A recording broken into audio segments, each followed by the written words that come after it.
اس کے جواب میں ریٹیلیشن میں ان جگہوں کو ہٹ کریں گے۔ اب یہ یاد رکھنی چاہیے، اب تک ایران نے ان ممالک میں صرف امریکی فوجی مراکز کو نشانہ بنا رہا تھا، ہوں، اور آج یہ بہت کلیئرلی نام بتاتے ہوئے کہہ رہا ہے کہ اگر ہمارے تنصیبات کے اوپر اٹیک ہوا تو ہم یہ مد نظر نشانوں کے اوپر اٹیک کریں گے۔ تو یہ بھی یاد رکھنا ضروری ہے یاسر کہ اس طرح کی تنصیبات کو دوبارہ مکمل پیداواری صلاحیت پر واپس لانے کے لیے کئی سال لگ جاتے ہیں۔ یہ ایسا نقصان کسی بھی صورت ٹرمپ جیسے شاید پاپولسٹ پریزیڈنٹ کو بھی پسند نہ آئے، کیونکہ اس کے پالیسیوں کے حق میں نہیں جاتا اور اس کا بالکل الٹا ہوتا ہے۔ یہ بھی یاد رکھیں کہ آج تک ٹرمپ نے 5 بار ایران کو تنصیباتی اور سویلائزیشنل یا قومی اثاثوں کے ساتھ ختم کرنے کی دھمکی دی تھی۔ مارچ میں ہوں، 48 گھنٹے الٹیمیٹم دیا گیا، ہوں، اس کے بعد دوبارہ واپس آ گئے۔ ہوں، اپریل میں ایران کو پتھر کی دور میں واپس بھیجنے کی دھمکی دی، بعد میں جنگ بندی ہو گئی۔ ہوں، جون میں منصوبہ بند حملے صرف چند گھنٹے پہلے منسوخ کی گئی۔ ہوں، پھر جولائی میں ہم دیکھتے ہیں کہ معاہدے سے پیچھے ہٹنے کے بعد حملہ بھی روک دیا گیا، اور 2 اگست کو اعلان کیا کہ ہم حملے کے لیے مکمل طور پر تیار ہیں اور پورا بنیادی ڈھانچے ختم کر دیں گے۔ لیکن جب ایران کا ریٹیلیشن اور رسپانس ان کے سامنے آ گیا تو یہ پوزیشن چینج کیا۔ ایکچولی ایران کہنا یہ چاہ رہا ہے، اب ایران کی موقف میں آپ کو بتاتا ہوں کہ پہلے ہم کہتے تھے آنکھ کے بدلے آنکھ ہوگی، ہوں۔ لیکن اب ایران کہہ رہا ہے آنکھ کے بدلے پورا سر ہوگا، اور یہ پورا ریجن کے حساب سے بات کر رہا ہے۔ اچھا، اس لیے مجھے اس پہ لگتا ہے باقری کہ صاحب 5ویں بار بھی ہٹ گئے۔ جس طریقے سے آپ نے بات کی، اس میں سعودی ولی جی عہد کا بیچ میں آ جانا، یہ ولنریبلٹی انٹیلیجنس ہے، یا پھر آپ یہ سمجھتے ہیں جس طرح آپ نے حوالہ دیا کہ یہ پن پوائنٹس جو ہیں یہ باقاعدہ طور پہ ایران نے کہہ دیے تھے، اس وجہ سے وہ بیچ میں آئے ہیں، یا پھر ہم اسے سفارتی اعتبار سے، سفارتی نظر سے بھی دیکھیں گے کہ اس وجہ سے وہ بیچ میں آئے کہ چلیں مشرق وسطیٰ کے اندر یہ انریسٹ کا خاتمہ ہونا چاہیے؟ میرا اپنا آئیڈیا یہ ہے کہ یہ کوئی سفارتی مداخلت نہیں تھی، بلکہ بن سلمان صاحب کو پس پردہ جو خلیجی توانائی کی بنیادی ڈھانچوں کی کمزوری ہے اس کا مکمل ادراک تھا۔ دیکھیں، ابھی بھی ہمیں یاد رکھنا چاہیے کہ سعودی عرب باب المندب اور بحیرہ احمر میں یمنیوں کے ساتھ برسر پیکار ہے، اور ہوں، باب المندب کی بندش سعودی عرب کی تیل کی برآمدات کے لیے ایک بہت بڑا خطرہ سمجھے جاتا تھا، ہوں، اور ابھی بھی سمجھے جاتے ہیں پورا دنیا کے اندر۔ آج سعودی عرب اکیلے انصار اللہ یمن کو بھی مکمل طور پر شکست نہیں دے سکتا، اس لیے وہ یمن کے خلاف ایک زمینی اور بحری اتحاد دینے کی چکر میں۔ اب آپ ذرا تصور کیجئے، ان حالات میں سعودی عرب کی توانائی کی بنیادی ڈھانچے کو نشانہ بنایا جائے تو ہوں، صورتحال ایک مکمل تباہ کن سچویشن کی طرف بڑھے گی۔ ٹھیک ہے، شاید آپ کے ناظرین کو پوری طرح یہ جانکاری نہ ہو کہ ایران جب یہ کہتا ہے کہ ہم ان جگہوں کو ہٹ کرتے ہیں تو اس کا کیا مطلب ہے۔ میں آپ کو ایک چھوٹا سا مثال دیتا ہوں۔ ٹھیک، سعودی عرب کے اندر ایک مقام ہے جس کو الجیل زون کہا جاتا ہے۔ اچھا، یہ الجیل زون آپ چیک کریں، اس کا رقبہ 1016 کلومیٹر ہے، یعنی تقریباً شہر تہران سے 1.5 گنا بڑا۔ ٹھیک، 750-800 تک تہران کے شہر کا رقبہ ہے، تو یہ الجیل جو زون ہے یہ 1016 مربع کلومیٹر ہے۔ یہ سعودی عرب کی مجموعی معیشت کا تقریباً 7% حصہ ہے۔ یہاں تقریباً 26 بڑے صنعتی پیداوار یونٹس موجود مجموعی ہیں۔ طور پہ آپ نے کہا روزہ مجموعی طور پہ 7% یا 60%؟ 7 ٹھیک، 7%، ٹھیک، 7%۔ ٹھیک، ٹھیک، 26 بڑے صنعتی پیداوار یونٹس موجود ہے۔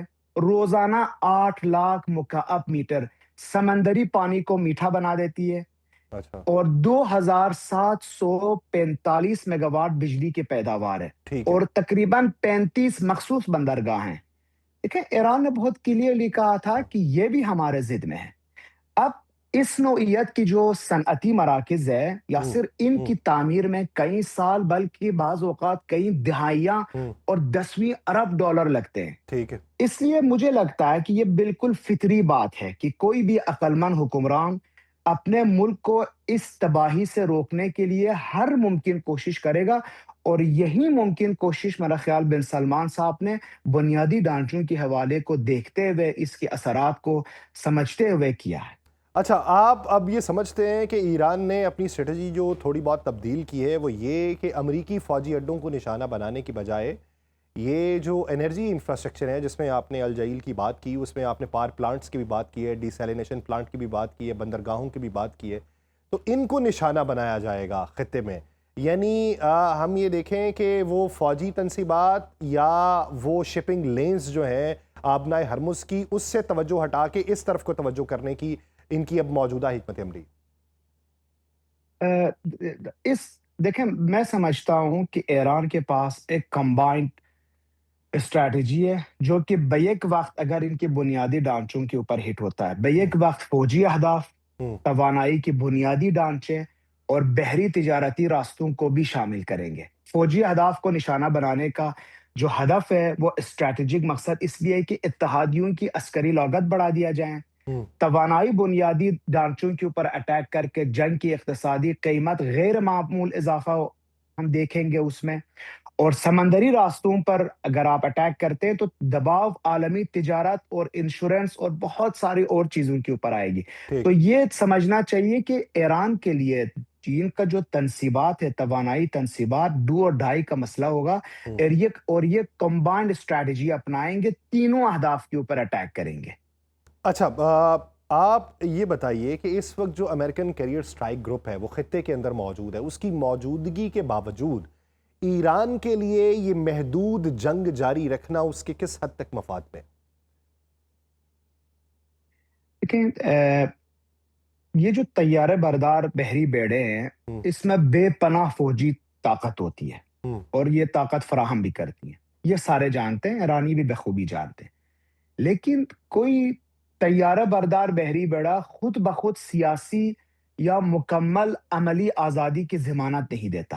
ٹھیک ہے، ایران جانتا ہے کہ ایک سپر پاور کے ساتھ لڑ رہا ہے، اور اس لیے وہ کبھی بھی امریکہ کے ساتھ روایتی اور برابر کی جنگ لڑنے کا نہ تو ارادہ رکھتا ہے، ہوں، نہ اس کے پاس استطاعت موجود ہے۔ ٹھیک ہے، ایران کی حکمت عملی کیا ہے کہ وہ طویل فاصلے سے مار کرنے والے میزائل استعمال کریں، ہوں، ڈرونز یوز کریں، ہوں، الیکٹرانک وارفیئر یوز کریں، ہوں، علاقائی امریکی اڈوں پر حملہ کریں، ضرورت پڑنے پر بحری راستوں پر دباؤ ڈالیں، اور پھر at the end of the day وہ توانائی کی بنیادی ڈھانچے کو نشانہ بنانے کی صلاحیت کو ایک ساتھ بروئے کار لائیں۔ اب دوسری بات یہ کہ امریکی بحری بیڑا مکمل آزادی کے ساتھ بھی تو کام نہیں کر سکتے۔ ہوں، وہ جتنا ایرانی ساحلوں کے قریب آئیں گے، اتنا ہی اینٹی شپ میزائل، ڈرونز، تیز رفتار کشتیاں اور ایران کی جو نگرانی کے نظام ہے اس کی ضد میں آئیں گے۔ ہوں، اور اگر اپنی حفاظت کے لیے دور رہیں گے تو ان کی کارروائی کی رفتار کم ہوگی۔ لہٰذا اس کا حساب اس طرح ہے کہ دنیا کے سب سے طاقتور بحری فوج اس وقت آسانی سے اپنے سیاسی اہداف حاصل نہیں کر سکتی جب اس کی اڈے، رسد، علاقائی اتحادی، توانائی کے مفادات اور بحری راستوں بیک وقت دباؤ میں آئے۔ اس کا مطلب یہ ہے کہ صرف آپ کے پاس بحری بیڑے یا کیریئر گروپ ہونے کی وجہ سے آپ اس جنگ کو جیت نہیں سکتے۔ اچھا، باقری صاحب، آپ کیا سمجھتے ہیں کہ جب ایران کے بارے میں یہ کہا جاتا ہے کہ وہاں پہ جو فیصلہ سازی کرنے کے مراکز ہیں وہ بٹے ہوئے ہیں، ان کے اندر تفریق ہے، تو اگر ہم امریکہ کی بات کریں تو وہاں پہ آپریشنل اسیسمنٹ جو ہے وہ اس وقت کون کر رہا ہے؟ وائٹ ہاؤس کر رہا ہے، سینٹ کام کر رہا ہے، یا پینٹاگون کر رہا ہے؟ ایک بہت اچھا سوال ہے، اور اس کے اوپر غور کرنے کی بھی ضرورت ہے۔ ہمیں اس کو جواب دینے سے پہلے یہ دیکھنا ہوگا کہ وائٹ ہاؤس کیا کرتا ہے۔ ٹھیک، وائٹ ہاؤس یہ طے کرتا ہے کہ کسی بھی کام کا سیاسی نتیجہ کیا ہونا چاہیے، ہوں، اور پھر پینٹاگن وائٹ ہاؤس کو یہ بتاتا ہے کہ کون سی فوجی طاقت اور حکمت عملی اب دستیاب ہے۔ ہوں، لیکن جو مین کردار ہے یہاں، سینڈ کام کا کردار ہے، ٹھیک ہے، وہ بتاتا ہے کہ میدان میں حقیقتاً کیا حاصل کیا جا سکتا ہے ہوں، اور اس کی قیمت کیا ہوگی۔ ٹھیک ہے، مجھے لگتا ہے صحیح اصل بات تو یہ ہے کہ لاسٹ فیصلہ وائٹ ہاؤس ہی کرے گی، لیکن موجودہ بحران میں سینڈ کام کی جو آپ نے کہا آپریشنل اسسمنٹ ہے، یہ معمول سے زیادہ اہم ہو گئی ہے، ہوں، کیونکہ ان کے پاس اپنے علاقائی اڈوں، طیارے بردار بحری بیڑوں، بحری راستوں، اتحادی ممالک، توانائی کی بنیادی ڈھانچے، اسلحے کے ذخائر، ایران کے رسپانس، ممکنہ کثیر الجہتی رسپانس، ان سب کو بیک وقت دیکھتے ہوئے وائٹ ہاؤس اور پینٹاگون کو یہ رپورٹس پیش کرتے ہیں. ہوں، اسی لیے مجھے لگتا ہے کہ سینڈکام کا جو آپریشنل اسسمنٹ ہے، اٹس اے کی، بہت امپورٹنٹ رول ہے اس کا جو وائٹ ہاؤس تک پہنچتی ہے. لیکن اتنا ہی امپورٹنٹ وائٹ ہاؤس کے اندر، کیونکہ اگر صرف سینڈکام کے اوپر انہوں نے بسندہ کرنا تھا تو ان کو جلد از جلد اسٹریٹ آف ہرمز سے واپس جانا چاہیے تھا. لیکن ہوں، اس کے ساتھ ساتھ وائٹ ہاؤس کے اندر اسپیشلی ایران کے معاملے میں یہ جو اسرائیل نواز لابی ہے، جو پرو اسرائیل لابی ہے، یہ طویل عرصے سے امریکی پالیسیوں پر اثر انداز ہونے والے ہیں. ہوں، اسی لیے آپ دیکھتے ہیں جب بھی بنجامین نیتنیاہو ڈونلڈ ٹرمپ سے ملتا ہے تو اگلے دن کوئی نہ کوئی ایک نیا مشکل فیصلہ ان کو کرنا پڑتا ہے. اس لیے اگر آپ مجھ سے پوچھیں تو میں کہتا ہوں لاسٹ ڈیسیجن وائٹ ہاؤس کا ہوتا ہے. لیکن دو مین فیکٹرز اگر آپ دیکھیں تو ایک سینڈ کام کا جو انالائسس ہے ہوں. اور پھر اسرائیل کا جو لابی ہے، یہ دونوں مل کے at the end of the day White House سے فیصلہ لیتی ہے. اچھا باقری صاحب، ہم نے یہ معلومات حاصل کی کہ ماضی قریب میں جب جنگیں ہو رہی تھیں تو یہ مشرق وسطیٰ کے جو ممالک ہیں جس میں کویت، قطر، بحرین، یو اے ای وغیرہ ہیں، انہوں نے امریکہ کے اوپر پریشر ڈالنے کی کوشش کی کہ جنگ کو روکے، ہمارا بہت نقصان ہو رہا ہے. وہ رکتی رہی، پھر شروع ہوتی رہی. اب کی بار ایم بی ایس جو ہیں وہ کھل کے سامنے آئے ہیں. اور کیا ہم یہ کہہ سکتے ہیں کہ سعودی عرب کا موجودہ پریشر امریکہ کے اوپر بہت زیادہ کام کرے گا، یا آپ سمجھتے ہیں کہ یہ بھی اسی طرح کا ایک وقفہ ہوگا جس طرح ماضی کے اندر دیکھا جاتا رہا؟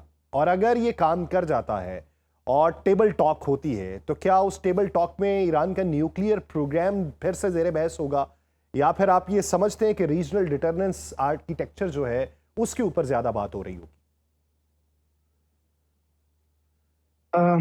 ناصر، حقیقت اب امریکہ ہی نہیں بلکہ پاکستان ہی نہیں بلکہ پوری دنیا جانتی ہے کہ آج تک ایران کا جو جوہری پروگرام سے متعلق تمام بحثیں تھیں وہ ایک بہانہ ہی تھا. ہوں، ایک بہانہ تھا ایران کو کمزور کرنے، ہوں، سینکشن ڈالنے اور بالآخر اس کے خلاف فوجی کارروائی کے جواز پیدا کرنے کے لیے.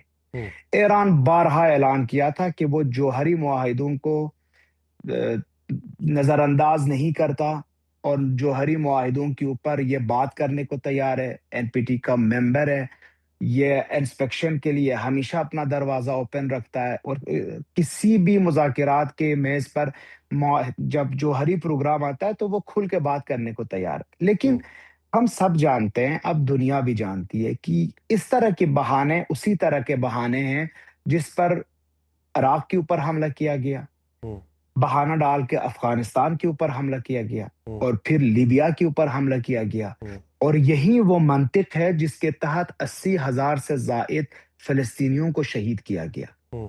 آج اگر بار بار یہ مذاکرات اور اسپیشلی نیوکلیئر پروگرام کی بات کرتے ہیں تو یہ یاد رکھیں یہ ایک بہانہ ہے، ٹھیک ہے. اس کے پیچھے کوئی حقیقت نہیں ہے. کیونکہ ایران کھل کے کہہ رہا ہے کہ ہم ایٹم بم نہیں بنائیں گے. ہاؤ ایور مجھے لگتا ہے آپ یہ دھکیل رہے ہیں ایران کو کہ اب بنانا ہی پڑے گا. لیکن اب اگر مذاکرات ہونے بھی ہیں، آج ہی میں سن رہا تھا بقائی صاحب کو تو وہ کہہ رہے تھے فی الحال تو کوئی مذاکرات امریکہ کے ساتھ کسی طرح بھی پلاننگ میں نہیں ہے ہمارے، اور ہوں، ہم عمان کے ساتھ کر رہے ہیں. ٹھیک ہے. لیکن ابھی سب سے اہم ترین موضوع اسٹریٹ آف ہرمز ہے ہوں، اور اسٹریٹ آف ہرمز کو دوبارہ کھلوانا ہے. ہوں. یہ نیوکلیئر پروگرام کے جو مذاکرات ہے یہ ابھی سر فہرست اتنا امپورٹنٹ نہیں ہے، امپورٹنس نہیں ہے اس کا کہ وہ اب مذاکرات کے حصے میں آ جائیں. اچھا، اگر آپ سمجھتے ہیں کہ آبجیکٹیوز ان کے کچھ اور ہیں اور سامنے کچھ اور رکھا جائے گا، تو آپ یہ سمجھتے ہیں کہ اس وقت امریکہ اور اسرائیل کے جو اسٹریٹجک آبجیکٹیو ہیں یہ ظاہراً دونوں ایک ہیں، یا پھر آپ سمجھتے ہیں کہ دونوں کے اہداف تبدیل ہو چکے ہیں؟ کہ ایران کے معاملے پر امریکہ اور اسرائیل کے درمیان اختلاف بنیادی نہیں ہے، ہوں، صرف حکمت عملی کے طریقہ کار مختلف ہے. ہوں، اور یہ حکمت عملی ہر گزرتے ہوئے دن امریکہ کے پاس کم سے کم چینج ہوتا ہوا نظر آ رہا ہے. ابھی فی الحال امریکہ کے لیے اصلی مسئلہ آبنائے ہرمز کو کھلوانا ہے. لیکن اسرائیل کے پاس ہدف وہی ہے، وہی منصوبہ ہے جس کو مکمل کرنے کے لیے اس نے جنگ کو شروع کروایا، ہوں یعنی اسلامیہ جمہوریہ ایران کو عملی طور پر غیر مؤثر بنا دیا جائے، خطے میں اس کا اثر و رسوخ کو کم کر دیا جائے، ہوں یا ایران کو اس حد تک کمزور کر دیا جائے کہ آئندہ کئی دہائیوں تک وہ دوبارہ طاقت حاصل نہ کر سکے، اور نہ ہی امریکہ کے لیے اور نہ ہی اسرائیل کے لیے کوئی مؤثر خطرہ بن سکے۔ اسی تناظر میں اگر آپ دیکھیں، اسرائیل اور امریکہ کے درمیان اختلاف اس بات پر ہے کہ مطلوبہ ہدف تک پہنچنے کا طریقہ کون سا ہوگا۔ اچھا اگر جنگ کا مقصد اپنا ہرمز کھلوانا ہے تو اس کا الگ حکمت عملی ہوگی، ہوں لیکن اگر جنگ کا بنیادی تصویراتی مقصد اسلامیہ جمہوریہ ایران کے گورنمنٹ کو ہی ختم کرنا ہے ایران سے، تو اس کا بہت مختلف طریقہ کار ہوگا۔ اسرائیل کی ذہن کے اندر اور اس کی مین ٹارگٹ یہی ہے کہ جمہوریہ اسلامی ایران کو یا ختم کرے یا اتنا کمزور کرے کہ وہ کچھ نہ کر سکے۔ لیکن سر دست امریکہ کا مین ٹارگٹ آبجیکٹو یہ ہے کہ اسٹریٹ آف ہرمز کھلے، لیکن اگر اسٹریٹ آف ہرمز ایران کھولتا ہے تو کچھ دن گزرنے کے بعد ہوں کسی اور بہانے کے ساتھ وہی اسٹریٹجی جو اسرائیل کی اسٹریٹجی ہے اسی کے اوپر عمل درآمد ہوگی۔ تو یہ دونوں ویژن میں ایک ہے اور مشن میں تھوڑا اچھا ڈفرینس آف ٹھیک، اوپینین ابھی ہم دیکھ سکتے مشن ہیں۔ میں کچھ فرق ہو سکتا ہے، مگر بھی تھنک ٹینکس باقری صاحب کچھ دنوں سے یہ کہہ رہے ہیں کہ امریکہ جو ہے وہ فل سپیکٹرم وار سے اجتناب کر رہا ہے، اور ایران کے بارے میں یہ کہتے ہیں کہ ایران کنٹینمنٹ کی بجائے جو کنٹرولڈ سٹرائکس ہیں یا کنٹرولڈ کانفلکٹ ہے اس کی طرف رہے گا۔ تو اس اصطلاح میں بنیادی طور پہ فرق کیا ہے؟ کنٹینمنٹ کا مطلب یہ ہے کہ کسی بھی ملک کو کمزور کیا جائے، ہوں کنٹین رکھا جائے، ہوں اس کی اثر و رسوخ کو محدود رکھا جائے، اور اسلامی جمہوریہ ایران کنٹینمنٹ کو ابھی اس نظروں سے دیکھ رہا ہے کہ امریکہ اور اسرائیل اگر کنٹینمنٹ پہ اترتے ہیں تو مجھے محدود رکھیں گے لیکن اسلامیہ جمہوریہ ایران کے وجود کو قبول کریں گے۔ ہوں تو کنٹینمنٹ میں مین ایشو یہ ہے کہ آپ اس ملک کو رہنے دیں گے، اس طرز فکر کو رہنے دیں گے، لیکن اس کو کنٹین کریں گے، اس کو اپنے ہی مفادات کے ساتھ الائن کر کے اس کو محدود پیمانے تک کام کرنے دیں گے۔ اب اس حکمت عملی پابندیاں ہوں گے، ہوں عسکری دباؤ ہوگا، ہوں علاقائی ہوں اتحادیوں اور بازدارندگی کے ذریعہ ایران کو قابو میں رکھنے کی کوشش کی جاتی ہے۔ لیکن جب کنٹرول کنفلکٹ کے اوپر ہم بات کرتے ہیں، ایک مختلف حکمت عملی ہے۔ اس کا مقصد کسی مسئلے کو حل کرنا نہیں ہے، بلکہ ایک مسلسل ایسا ماحول کریٹ کرنا ہے جہاں نہ مکمل جنگ ہو ہاں اور نہ حقیقی امن برقرار ہو، ہوں یعنی کشیدگی، ہوں عارضی جنگ ہوں بندی، ہوں پھر دوبارہ کشیدگی، تاکہ ایران ہمیشہ اس وشس سرکل یا دور باطل سے گزرے۔ میرا خیال ہے کہ واشنگٹن یہ کنٹرول کنفلکٹ کو زیادہ ترجیح دے رہی ہے، ہوں اور ان کے بہت سے دانشوروں کے ساتھ جب ہم ان کے تجزیے پڑھتے ہیں تو ہمیں لگتا ہے کہ وائٹ ہاؤس اسی طرف جانے کی چکر میں ہے۔ لیکن تہران کا جو نقطۂ نظر ہے وہ بہت کلیئرلی کنٹرول کنفلکٹ سے بچنے اور اجتناب کرنے کی سوچ ہے، اور وہ کوشش یہ کر رہے ہیں کہ یہ کنٹرول کنفلکٹ سے نکل آئیں۔ اس لیے جب وہ کہتے ہیں کہ ہم بنیادی ڈھانچوں کو ہٹ کریں گے، دوبارہ آپ کو زیادہ کمزور کریں گے، معاہدہ کریں گے اور پھر دوبارہ بات کریں گے، تو ایران ایک بہت وشس رسپانس دے رہا ہے کہ ہم پورا خطے میں آگ بڑھا دیں گے، اور پھر مذاکرات صرف اس وقت کریں گے جب ہمارے ٹرمز اینڈ کنڈیشنز کے اوپر بات کریں۔ تو ایران شاید اگر کنٹینمنٹ اور کنٹرول کنفلکٹ کے بیچ میں چوائس کرنا ہو تو وہ کنٹینمنٹ کو چوز کرے گا، اچھا لیکن یونائٹڈ اس پہ اسٹیٹ آپ جی نے کہا کہ کنٹینمنٹ کو چوز کرے گا۔ بہت سارے کچھ تجزیہ کار یہ بھی رائے رکھتے ہیں کہ ایران روس کے نظریے سے متاثر ہے اور وہ یوکرین ماڈل کے اوپر کام کر رہا ہے۔ تو کیا ایران کو اس گروپ میں رکھنے کی یہ سوچ ہے یا ایران نے واقعی اس سے کچھ سیکھا ہوا ہے؟ نہیں یاسر، میرا خیال ہے ان کو غلط فہمی ہو گئی ہے جو اس طرح سوچ رہے ہیں۔ دیکھیں، ایران اور روس کا ماڈل اس لیے ڈفرینٹ ہے کہ روس کی جو حکمت عملی ہے اس کا بنیادی محور کیا ہے؟ وہ زمین پر قبضہ کرنا چاہ رہا ہے، ہوں بفر زون بنانا چاہ رہا ہے، ہوں اور جغرافیائی حقیقت کو تبدیل کرنا چاہ رہا ہے یوکرین کی کچھ حصے الگ کر کے۔ ہوں لیکن ایران کا مقصد سرزمین پر قبضہ کرنا تو نہیں ہے، یہ تو ہے آلریڈی اس کے پاس. ایران کا بنیادی مقصد اور حکمت عملی یہ ہے کہ امریکہ کے لیے جنگ کی قیمت اتنی بڑھا دی جائے کہ اس کی اسٹریٹجک حساب و کتاب بدل جائے. اس لیے وہ ایران کی توجہ کسی علاقے کی قبضے کے اوپر نہیں ہے. آبنائے ہرمز، امریکی فوجی اڈے، بحری راستوں، توانائی کے بنیادی ڈھانچے اور جنگ کی معاشی نتائج پر صرف مذکور ہے. تو اگر ہم اس کو اس طرح کہیں، روس کا جغرافیہ کے لیے، روس جو جنگ لڑ رہا ہے وہ جغرافیہ کے لیے لڑ رہا ہے. ایران ڈیٹرنس اور اپنے بازدارندگی کی ایک نئے مساوات قائم کرنے کے لیے لڑ رہا ہے. اس لیے مجھے لگتا ہے کہ ایران کا جو لڑنے کا اور جنگ کا رول ماڈل ہے وہ بالکل رشیا اور یوکرائن سے نہیں ملتا. اچھا، آپ نے یہ دیکھا ہوگا کہ ماضی میں جو آبنائے ہرمز کے اندر اقدامات کیے گئے اس کا بنیادی طور پہ مقصد یہ تھا کہ تیل کی قیمتیں جو ہیں ان کو ڈسٹرپٹ کیا جائے. لیکن اب کی بار ہم نے یہ دیکھا کہ تیل کی قیمتیں زیادہ مسئلہ نہیں رہیں، مسئلہ میری ٹائم انشورنس رہی ہے. وہ پریمیم جو ہیں وہ بڑھ چکے ہیں. تو کیا یہ بھی ایران کی اسٹریٹجی میں سے تھا، یا یہ اگر تیل کی قیمت نہیں بڑھتی تو دنیا نے اب اس سے یہ سبق سیکھ لیا ہے کہ انشورنس کو بڑھانا پڑے گا؟ اب یہ جو آپ کہہ رہے ہیں میریٹائم انشورنس پہ، یہ ہوتا کیا ہے؟ دیکھیں، جب انشورنس کمپنیاں کسی بھی سمندری راستے کو وار رسک زون قرار دیتے ہیں تو آئل ٹینکرز کو وہاں داخل ہونے سے پہلے کئی گنا زیادہ اپنا وار رسک انشورنس پیمنٹ کرنی ہوتی ہے، جو کہ شاید کبھی کبھار 50% سے لے کے 1000% تک بڑھ سکتی ہے. اور اس کی جو پیمنٹ ہے، اب دیکھیں تیل کی جو مارکیٹ ریٹس ہے یہ فلیکچویٹ ہوتے رہتے ہیں. اگر اچانک تیل کی پرائس $5 بڑھ جاتی ہے تو بہت سارے ملک کے پاس، ان کے پاس آلریڈی تیل کے بہت سارے ذخائر بھی موجود ہیں. ٹھیک ہے. اور یہ کہتے ہیں کہ چلو ہم دیکھ لیتے ہیں آگے آنے والے دنوں میں اگر اس میں کچھ تبدیلی ہوتی ہے، اس میں نیچے کمی ہوتی ہے تو پھر ہم خرید لیتے ہیں. لیکن جب آپ نے پریمیم انشورنس کو بڑھانا ہوتا ہے تو اسی ٹائم پہ اس کا ایفیکٹ آپ کے خریداری شدہ تیل یا جو بھی آپ لے کے آنا چاہ رہے ہیں اس کے اوپر اس کا اثر ہوتا ہے.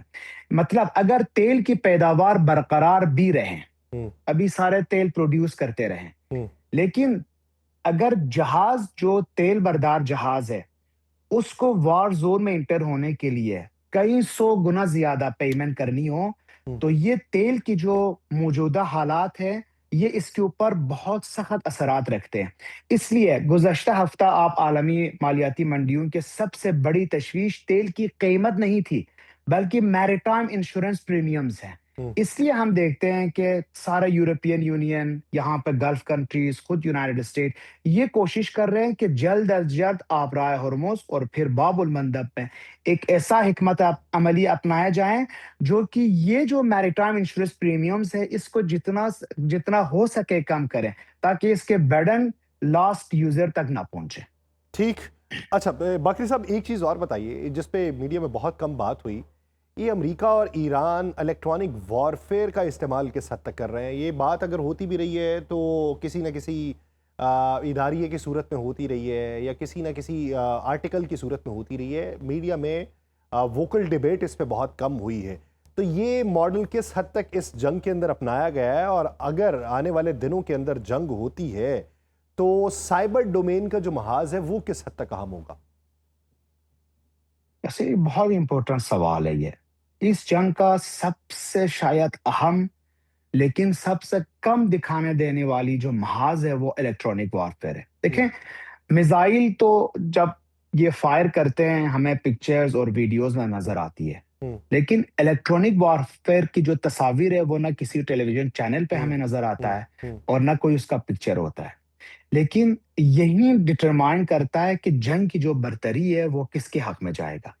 امریکہ اور ایران دونوں بڑے پیمانے پر الیکٹرانک وارفیئر ابھی بھی استعمال کر رہے ہیں، اور بہت سارا ان کا جو الیکٹرانک وارفیئر کا حکمت عملی ہے یہ خفیہ بھی رکھا جاتا ہے تاکہ دشمن کو پتہ نہ چلے. جیسے امریکہ کیا کر رہا ہے، وہ ریڈار جیمنگ، سیٹلائٹ کمیونیکیشن، جی پی ایس میں مداخلت، سائبر آپریشنز، اسپیکٹرم ڈومینز کے اندر اور مربوط فضائی دفاعی نظام کو مفلوج کرنے میں نمایاں تکنیکی برتری ان کو حاصل ہے. اب ایران کے پاس اے سیمیٹرک الیکٹرانک وارفیئر ہے. یہ زیادہ اس پر توجہ دیتی ہے. اس کی حکمت عملی اگر میں تھوڑا اس کو ڈسکرائب کرنا چاہوں، یہ کمانڈ اینڈ کنٹرول نیٹورکس کو تحفظ کیسے دینا ہے، میزائل اور ڈرونز کو گائیڈنس کے خلاف، گائیڈنس کی جو جیمنگ ہوتی ہے چاہے یہ امریکہ سے ہو یا اسرائیل سے ہو، اسے کیسے بچانا ہوتا ہے، دشمن کی انٹیلیجنس کو، جس کے ہم جانتے ہیں کہ بہت پاورفل انٹیلیجنس ہوں، اس کو کیسے، اس کا جو اثر ہے اس کو کیسے کم کر سکتے ہیں، ہوں، ریڈار اور ابتدائی وارننگ سسٹمز کو کہاں کہاں پہ نشانہ بنائے جائیں تو دشمن کی آنکھ بند ہو جاتی ہے، ہوں، اندھا ہو جاتا ہے. تو اس حکمت عملی کو اے سیمیٹرک ہم الیکٹرانک وارفیئر کہتے ہیں.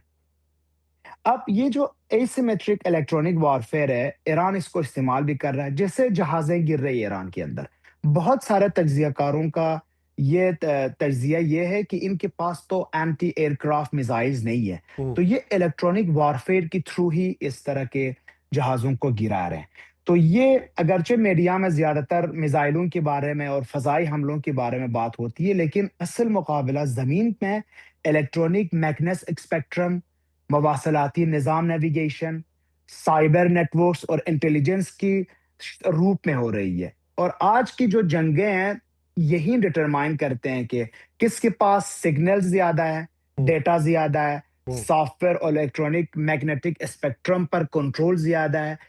آج برتری تو ظاہر ہے، سپر پاور ہے، اس کے پاس بہت زیادہ امکانات ہیں، اسرائیل کے پاس بھی بہت زیادہ ہے.